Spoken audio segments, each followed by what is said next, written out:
అది ఎలా సాధ్యపడి అంటారా? ఒకప్పుడు నేను బ్రాంచ్ షాప్ లో పని చేసేవాడిని. తమ్ముడు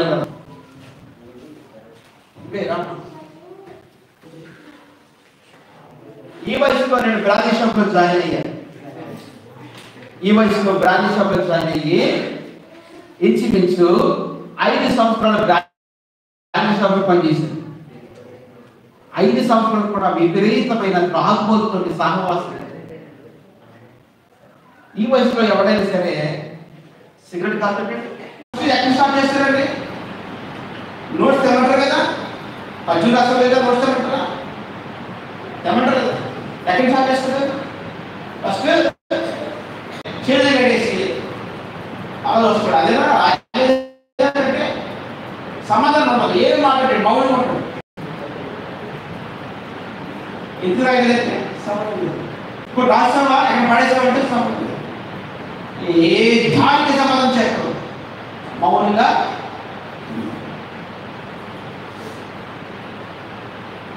ఉంటుందా? బట్టి కూర్చుంటుందా? ఉండదా? ఉంటుందా?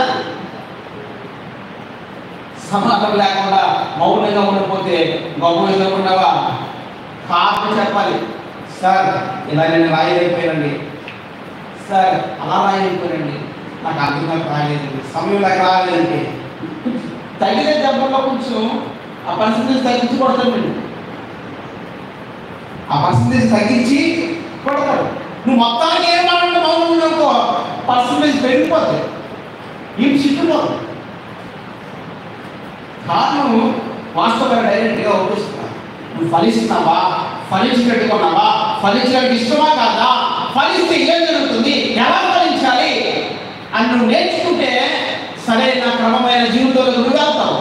ఫలిస్తున్నట్టుగా నటిస్తున్నావు అంటే అది ఖచ్చితంగా నీకు ప్రమాదకరమైన స్థితి గతికి నిన్ను తీసుకువెళ్తుంది. ఈ లైన్ అయిపోతుంది కదా, వీటి అలా వెళ్తాడు, అలా వెళ్తాడు, చివరగా మౌనం కూర్చుంటాడు. ఆడేం రాయలేదు ఉంటాం, ఆడేం రాయలేదు, వినలేదు, ఆ పద్యం రాసడం లేదు కూడా ఎవరికి తెలియదు. కసిగా కోపంగా మాస్టర్ గారు షుగర్గా ఉన్నవాడికి ఇస్తాడు రిజల్ట్. అయితే ఆ ధైర్యంగా వస్తాడు, ఏం రాసామో ఎలా రాసామో తీసుకొచ్చి చూపిస్తాడు.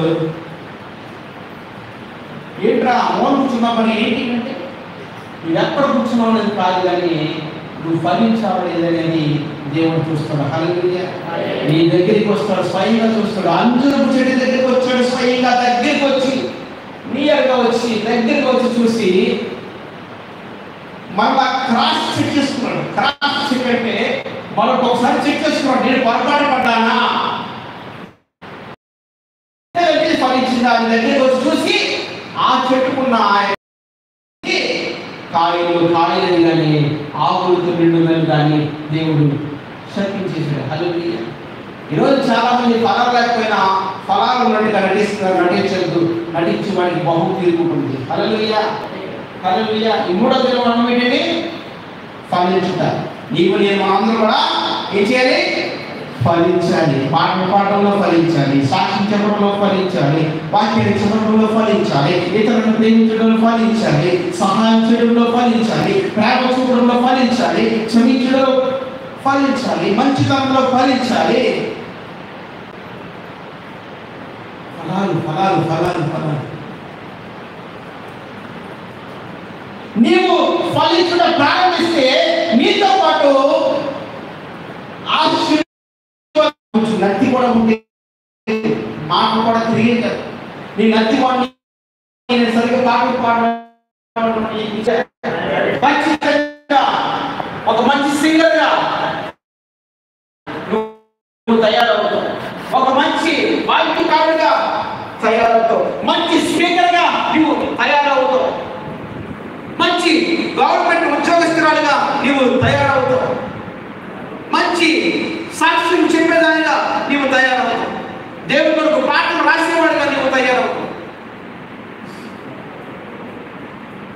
ఫలించుంటారంటే ఏంటో చెప్పంటారా? 2012 సంవత్సరంలో ఢిల్లీలో నిర్భయ అనే ఒక సహోదరి భయంకరంగా హత్య